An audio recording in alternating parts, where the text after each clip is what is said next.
지금 가계부채가 빠르게 늘어나고 있습니다. 문제는 부채는 늘어나는데 부채가 늘어나면 그 유동성이 들어오면서 자산 가치가 올라야 되는데 자산 가치는 빠지고 있는 상황이다. 그것도 생각보다 굉장히 많이 빠졌고 이게 가계 자산이 빠지고 있는 상황이기 때문에 여러분들 집 사세요, 투자하세요 이런 허황된 말이 넘어가서 이득을 본 사람도 분명히 있겠죠. 이득을 본 사람도 분명히 있을 테지만 제로섬 게임이 돼야 되는 상황인데 제로섬은 안 되고 가격이 계속 빠지고 있는 상황이다.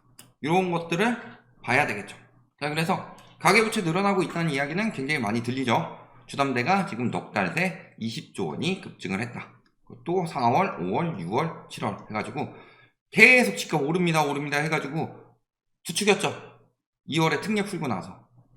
그러더니 4월부터 넉 달 연속 이어지고 있고 그 넉 달간 주담대는 20조 원이 육박하게 증가를 했더라.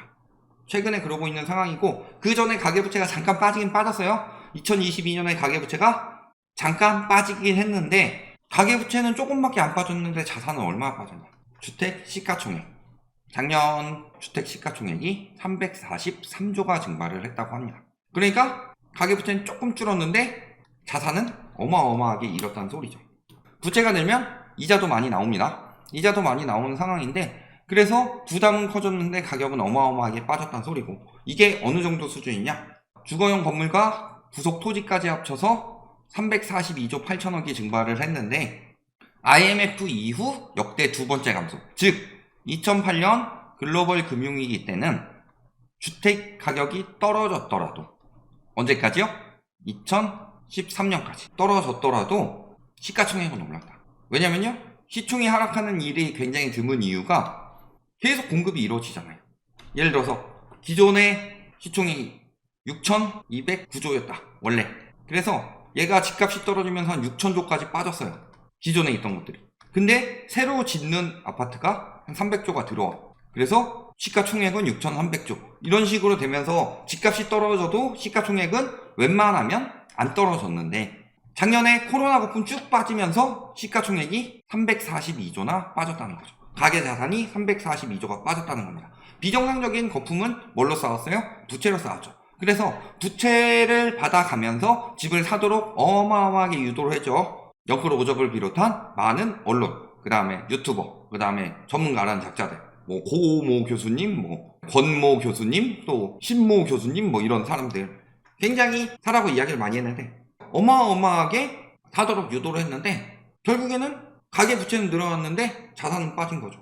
그러면 빚은 늘었는데 자산은 줄었어요. 이게 망하는 지름길이에요. 많은 사람들을 망하는 길로 유도를 했다는 소리고 그것에 속았던 사람들은 많이 당했다는 거죠. 얼마나 사라고 그랬어요? 뭐라고 했어요? 언론들에서? 지금 안 사면 평생 못 산다. 규제 때문에 집값이 올랐다. 이런 이야기를 했습니다. 규제 때문에 집값이 계속 오를 것이다.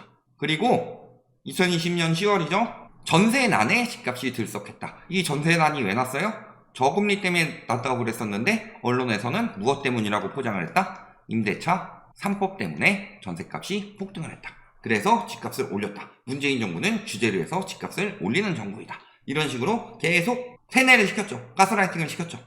그리고 그때 유명했던 말이 벼락거지. 지금 아니면 못 산다. 지금 안 사면 평생 못 산다. 이런 이야기가 2020년부터 2021년까지 세종시가 비트코인 벼락거지 만드는 정책 20대 청년이 호소하고 있다. 내 집 마련 미뤘더니 벼락거지 됐다고. 평생 집 못 살까봐 악성 미분양도 산다. 아까 그 신모 교수님이죠. 통락론자 믿다가 평생 집 못 삽니다. 오락가락 정부 막 집값 불안 최대 리스크 하면서 계속 지금 안 사면은 못 삽니다. 여러분들 지금 안 사면 평생 집 못 사요. 왜? 여러분들이 버는 돈보다 집값은 더 빠르게 올라가니까 지금 더 올라가기 전에 대출 한도 최대로 뽑아가지고 영끌해서 사세요 라고 해가지고 빚은 잔뜩 내서 샀는데 주택 시가총액은 어마어마하게 빠졌다.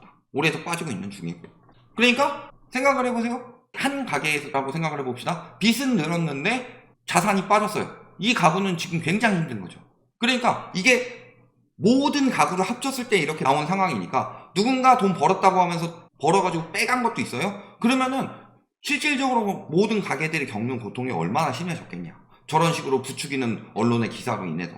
그런데도 지금 와가지고 이제는 윤석열 정부에서 부동산 정책을 완화하니까 집값이 오를 것입니다. 이런 식으로 말을 바꾸고 있어요. 문재인 정부 때 규제해서 집값 올랐다면서.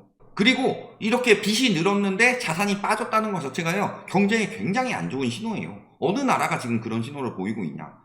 늘 그랬죠? 자본주의의 논리는 그거다. 유동성이 계속 증가하니까 화폐 가치가 계속 떨어져서 집값이 오를 것이다 라고 했는데, 유동성이 다 어디로 갔는지, 자산은 다 빠지고 빚만 늘어나고 있어요. 즉 지금 대출이 늘어나고 있는 것 중에 태반은 뭐 새로 사는 사람들이 있겠죠, 언론에 또 속아서. 그런데 빚이 감당이 안 돼서 빚으로 빚을 막고 있는 상황도 많이 나오고 있다는 소리예요. 집값이 떨어져서 그걸 감당하느라. 그렇기 때문에 채무 조정이 폭증하고 있는 거죠. 지금 9만 명으로 폭증했다고 합니다. 아니, 작년에 13만 8천 명이었는데 상반기 기준 9만 명. 그러면 가볍게 생각해서 곱하기 2만 하더라도 18만 명입니다. 작년보다 5만 명 가까이 늘어나는 셈이죠.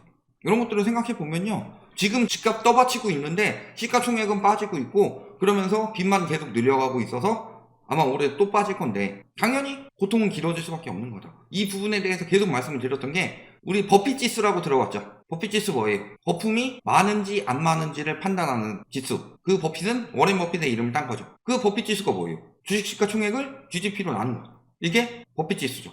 그랬을 때 저희가 주택 버핏 지수에 대해서 이야기를 했었는데, 소득이 늘어서 집값이 올랐다고 하기에는 너무나도 많이 올랐었다. 그래서 글로벌 금융위기 직전에 노무현 정부 때 주택 버핏 지수를 뛰어넘은 것은 물론이거니와 역대 최고로 튀어오른 상황이었다. 그리고 GDP의 3배를 넘어가는 상황이기 때문에 거품이 어마어마하다, 이런 이야기를 저희가 2020년쯤 했을 겁니다. 그 이야기를 저희가 하고 나서 몇몇 언론에서 주택 버핏 지수 이런 이야기 써먹는데, 왜 자꾸 우리가 먼저 한거 써먹었으면 우리 이름이라도 좀 박아주든가. 우리도 웬만하면 추쳐 쓰는데. 그런데 거기서 그 거품이 빠지고 있다는 소리예요.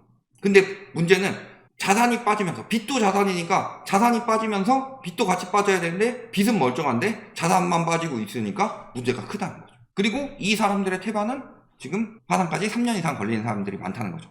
그러면서 이야기하는 게 벼랑끝 몰린 자영업자, 개인 파산 신청자는 기사 내용 보면요, 자영업자 또는 생계비 때문에 파산을 한다, 이런 식으로 이야기를 하는데요, 이 비중을 보면 답이 나옵니다. 보세요. 2019년에서 2020년 넘어가면서 집값이 오르고 21년 넘어가면서 집값이 오르니까 계속 2년 이하에 파산하는 사람들은 줄어들고 있었죠. 그런데 집값이 떨어지니까 2년 이하 파산이 늘어났다. 이것만 보더라도요, 왜 3년 이상 버티겠어요? 세무자 60%가 3년 이상 버티다 파산 신청하는데, 자영업자, 내가 살아나지 않을 것 같다는 거 자영업자가 모를 리가 없어요. 자영업자들이 내가 지금 자영업이 되게 안 되고 있는데 이거 버티면 될까? 이런 생각 되겠어요? 안 되죠. 그 다음에 생계비 힘든 사람들이 생계비도 힘들어가지고 대출도 안 나오고 갚는 것도 힘들어 죽겠는데 어떻게 3년을 버텨요? 저 3년 버틴 사람들 뭐예요? 집값으로 버티는 거죠.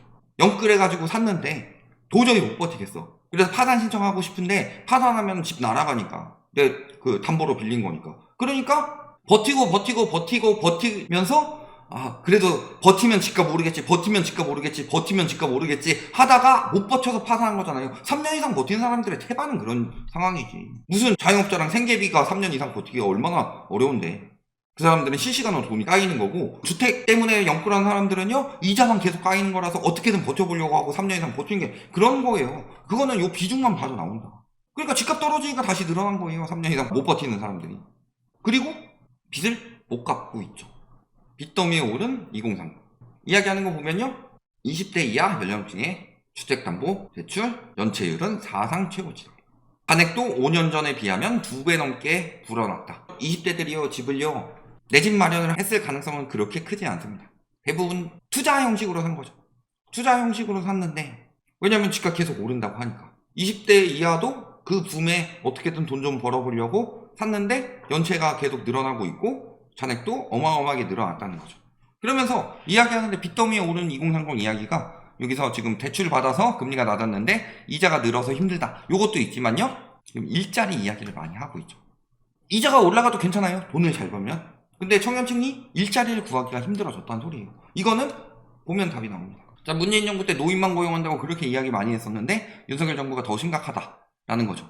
그래서 보시면은 22년 10월을 기점으로 그 청년층 고용은 줄고 노년층 고용은 늘어났다. 그래서 15에서 29세는 13만 8천 명이 줄어들었고 30대는 2만 명, 40대는 6만 1000명이 감소를 했는데 고령층 취업자는 29만 8000명이 증가를 했다. 지금 고용이 잘 되는 것처럼 고용률이 회복된 것처럼 이야기하면 안 돼요. 진짜 경제활동을 해서 돈을 벌어야 할 세대는 지금 취업이 안 되고 있고 그 세대를 부양하느라고 노년층 같은 경우는 굉장히 박봉으로 고용이 되죠. 그 박봉으로 고용되는 노년층이 부양하고 있는 거예요. 이런 행태가 흘러가고 있으니까 자산도 빠지죠. 근데 소득은 떨어지죠. 그런데 빚은 늘었다. 총체적 난국이다.